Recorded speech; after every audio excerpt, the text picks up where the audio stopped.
जय श्री कृष्णा। राधे राधे। आज साल 2026 का दूसरा और माघ मास का पहला गुरुवार है, जो कि जगत के पालनहार भगवान श्री हरि विष्णु को समर्पित है। तो आज आइए इस पावन अवसर पर अपने सुनते हैं बृहस्पति व्रत कथा। प्रेम भाव से सुनना और ज़्यादा से ज़्यादा लक्ष्मी नारायण के भक्तों में शेयर करना। बोलिए लक्ष्मीपति नारायण की जय हो। गुरुवार का दिन भगवान श्री हरि विष्णु को समर्पित है। हमारे हिंदू धर्म में भगवान श्री हरि विष्णु को जगत का पालनहार माना जाता है। भगवान विष्णु को नारायण और श्री हरि के नाम से भी जाना जाता है। गुरुवार का दिन भक्त विष्णु जी की पूजा अर्चना करते हैं, व्रत रखते हैं। तो कहते हैं कि बृहस्पतिवार के दिन विष्णु जी की पूजा और आराधना करने से शुभ फलों की प्राप्ति होती है। इस दिन बहुत से मंदिरों में श्री सत्यनारायण भगवान की कथा और श्रीमद् भागवत कथा का पाठ भी किया जाता है। तो गुरुवार को पूजा पाठ करके भक्त पुण्य फलों की प्राप्ति करते हैं। मान्यता है कि भगवान विष्णु जी की पूजा करने से जीवन में चल रहे दुखों का अंत हो जाता है और अपार सुख की प्राप्ति होती है। लेकिन व्रत का पूरा फल पाने के लिए व्रत के सही नियमों का पालन करना बहुत ही जरूरी होती है। अगर हम नियम के विरुद्ध व्रत रखते हैं तो हमारे व्रत का असफल हो सकते हैं। तो पहले आज अपने जानते हैं कुछ खास नियम। गुरुवार का व्रत विष्णु जी के लिए रखा जाता है। इस व्रत का फल पाने के लिए कोई भी व्यक्ति गुरुवार का व्रत रख सकता है, लेकिन ध्यान रखें गुरुवार के व्रत हमेशा शुक्ल पक्ष से शुरू करने चाहिए और पौष के महीने में चाहे शुक्ल हो या कृष्ण पक्ष गुरुवार में व्रत शुरू नहीं करने चाहिए। तो हिंदू धर्म के अनुसार गुरुवार के 16 व्रत करने से शुभ फल की प्राप्ति होती है और हमारी मनोकामनाएं भी पूर्ण हो जाती है। तो गुरुवार को 16 व्रत रखकर 17वें को इसका उद्यापन कर देना चाहिए। इस दिन व्रत रखे तो सबसे पहले सुबह उठकर स्नान करना चाहिए। उसके बाद घर के मंदिर में विष्णु जी की पूजा अर्चना करके व्रत कथा को अवश्य सुननी चाहिए। संभव हो तो 11 या 21 या 51 या 108 बार ओम नमो भगवते वासुदेवाय मंत्र का जाप करना चाहिए। गुरुवार के दिन पीले रंग का बहुत ही अधिक महत्व बताया गया है, क्योंकि पीला रंग विष्णु जी को अति प्रिय है। इसलिए व्रत रखकर इस दिन पीले रंग के वस्त्र धारण करने चाहिए और पीली चीज़ों का ही दान करना चाहिए। तो जैसे चने की दाल या केला, बेसन, इन चीज़ों का दान कर सकते हैं।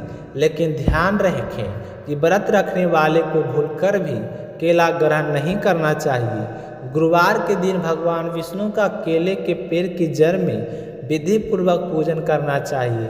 जब भी केले की पूजा करें तो पेड़ पर जल अर्पित करें और शुद्ध घी का दीपक जलाएं और साथ ही भगवान श्री हरि को चने की दाल, हल्दी और गुड़ आदि अर्पित करने चाहिए।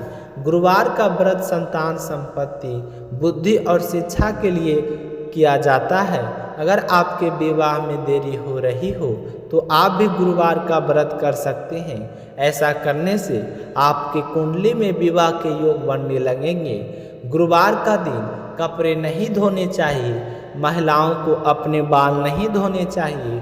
पुरुषों को अपने दाढ़ी नहीं बनवानी चाहिए और ना ही इस दिन नाखून काटने चाहिए। घर की साफ सफाई जितनी आप रोजाना करते हैं उतनी ही करें। इससे ज़्यादा साफ सफाई या कपड़े धोना गुरुवार के दिन नहीं करनी चाहिए। घर में लगे हुए जालों को गुरुवार के दिन भूलकर भी साफ नहीं करना चाहिए। जो भी व्यक्ति इन सारी बातों को ध्यान में रखकर गुरुवार के व्रत रखता है उसकी मनोकामनाएं पूर्ण होती है। तो अब अपने सुनते हैं गुरुवार व्रत कथा। तो श्री विष्णु जी का ध्यान करते हुए कमेंट बॉक्स में श्री हरि विष्णु का जयकारा जरूर लगाएं और इस कथा को एकग्रह होकर पूरे प्रसिद्ध मन से सुने, ताकि विष्णु जी के आशीर्वाद से आपके सारे मनोरथ पूर्ण हो। बोलिए लक्ष्मीपति नारायण की जय हो। प्राचीन समय की बात है, एक समय है। भारतवर्ष में एक प्रतापी और दानी राजा रहा करता था। वह बहुत ही धार्मिक प्राकृतिक का था। अपनी प्रजा का पालन बहुत ही अच्छे तरीके से करता था। हर समय ज़रूरतमंद के काम आता और गरीबों और ब्राह्मणों की सहायता करता और उन्हें खूब लाड प्यार करता था और दान भी दिया करता था। लेकिन राजा के दान करने की बात उसकी रानी को बिल्कुल भी अच्छी नहीं लगती थी। वह ना तो गरीबों को दान देती और ना ही भगवान का पूजन करती और राजा को भी कहती कि राजन, आप इस तरह गरीब लोगों को धन मत लुटाओ।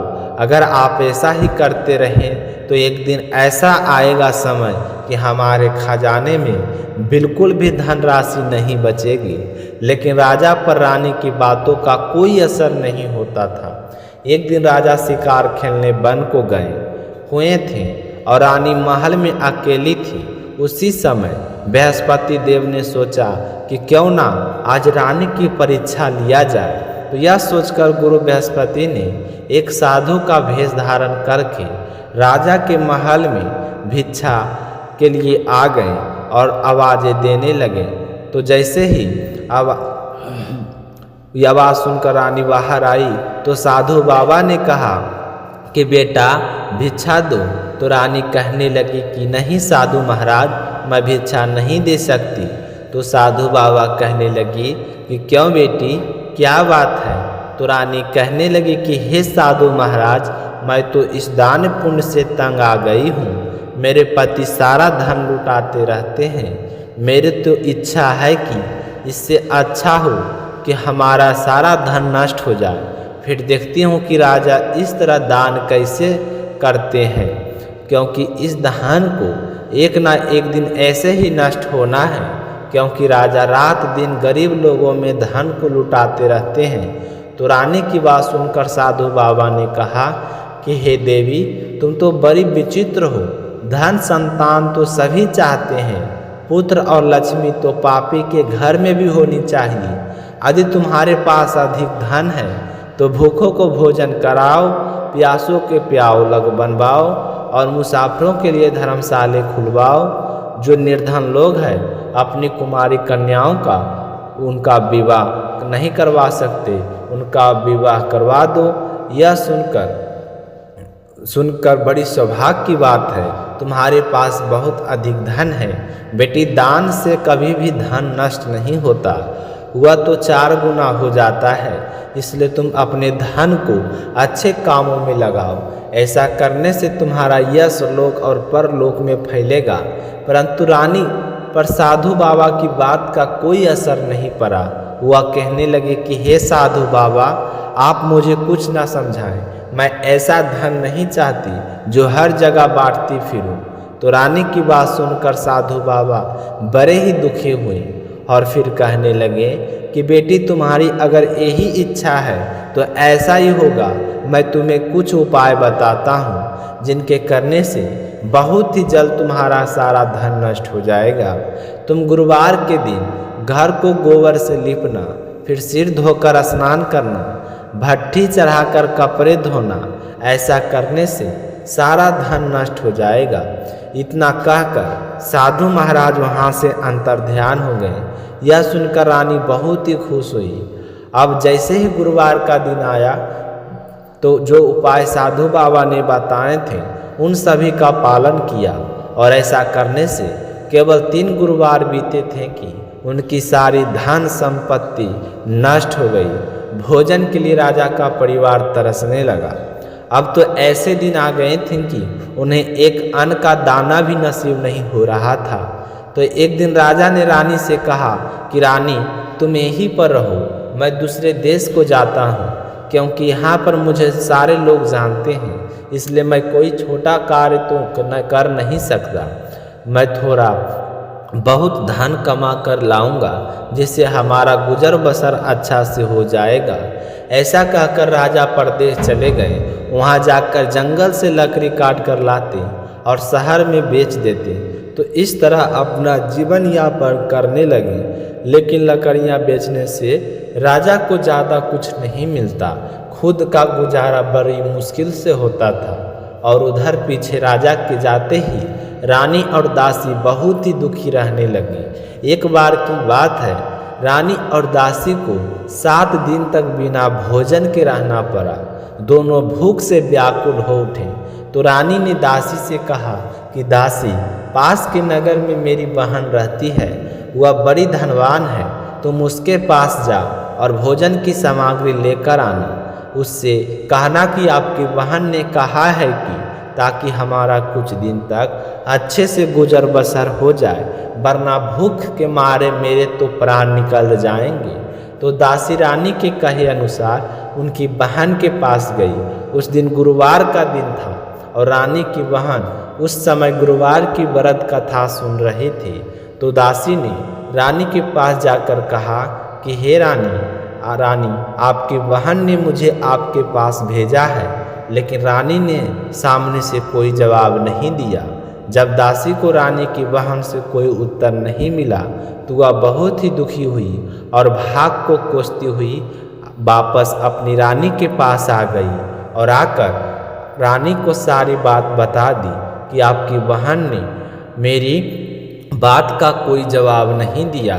तो दासी की बात सुनकर रानी कहने लगी कि जब आपने गर्क घोटे हो तो कोई हमारी सहायता करेगा। और रानी की आंखें पानी से भर आई।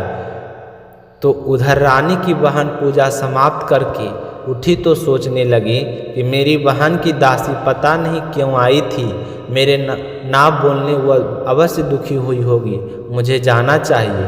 तो यह कथा का पूजन समाप्त करके जल्दी से अपनी बहन के घर गई और कहने लगी कि हे बहन, मेरा तो गुरुवार का व्रत था और मैं व्रत कथा सुन रही थी। तब तक कथा सुनते हैं जब तक ना तो बीच में बोलते हैं ना उठते हैं, इसलिए मैं चुपचाप बैठी थी। अब बताओ तुम्हारी दासी मेरे यहाँ क्यों गई थी? तो रानी कहने लगी कि बहन, मैं तुमसे क्या छिपाऊं, देखो मेरे घर में खाने तक का अनाज नहीं है। हमारी आर्थिक स्थिति इतनी खराब हो गई है कि राजा को देश छोड़कर जाना पड़ा। पता नहीं वह कहाँ है, किस हाल में है। यह कहते कहते रानी की आंखें पानी से भर आई। उसने दासी समेत पिछले 7 दिनों तक भूखे रहने की भी बात कही, अपनी बहन को विस्तार से बता दी। तो रानी की बहन कहने लगी कि देखो बहन, भगवान गुरुदेव सबकी मनोकामनाएं पूर्ण करते हैं। देखो शायद तुम्हारे घर में अनाज हो पहले से। तो रानी को विश्वास नहीं हुआ, पर बहन को बार बार आग्रह करने पर रानी ने अपने दासी को अंदर भेजा। तो दासी ने अंदर जाकर देखा तो सचमुच एक अनाज से भरा हुआ घड़ा मिला। तो वह बहुत ही खुश हुई और बाहर आकर रानी से कहने लगी कि रानी साहिबा, देखो अनाज से भरा हुआ घड़ा है, हमें तो इतने दिन तक दिखाई नहीं दिया, यह तो भगवान की कृपा है। तो यह सुनकर रानी बहुत ही खुश हुई। तो दासी कहने लगी कि हे रानी, अगर आपको बुरा ना लगे तो मैं एक बात कहूँ, हमें जब भोजन नहीं मिला था तो हम 7 दिन तक भूखे रहे थे। तो मेरा कहना है कि यदि आप अपनी बहन से गुरुवार के व्रत विधि और कथा पूछ लो ताकि हम भी व्रत कर सके, और व्रत करने से गुरु बृहस्पति देव हम पर प्रसन्न हो जाए तो हमारे भी दिन बदल जाएंगे। तो दासी की बात सुनकर रानी ने अपनी बहन से पूजा और सारी विधि पूछी। तो उसकी बहन ने बताया कि गुरुवार के दिन चने की दाल और मुनक्का से भगवान विष्णु का केले की जड़ में पूजन करें तथा घी का दीपक जलाएं, व्रत कथा सुने और पीले ही भोजन करें और इस दिन नमक ना खाएं। इससे गुरु बृहस्पति देव बहुत ही प्रसन्न होते हैं। इस तरह व्रत और पूजन की सारी विधि बताकर रानी की बहन अपने घर चले गई। 7 दिन के बाद जब गुरुवार का दिन आया तो रानी और दासी दोनों व्रत रखा। गुड़साल से में जाकर चना और गुड़ ले आई, फिर उससे केले की जड़ में भगवान श्री हरि विष्णु की पूजा की और अपने मंगल जीवन की कामना करते हुए रानी ने अपने से हुई भूल चूक के लिए क्षमा मांगी और पूजा पाठ करने से दोनों ही बहुत ही खुश हुई। लेकिन फिर दोनों सोचने लगी कि पीला भोजन कहाँ से आएगा। यह सोचकर दोनों बड़ी दुखी हुई थी।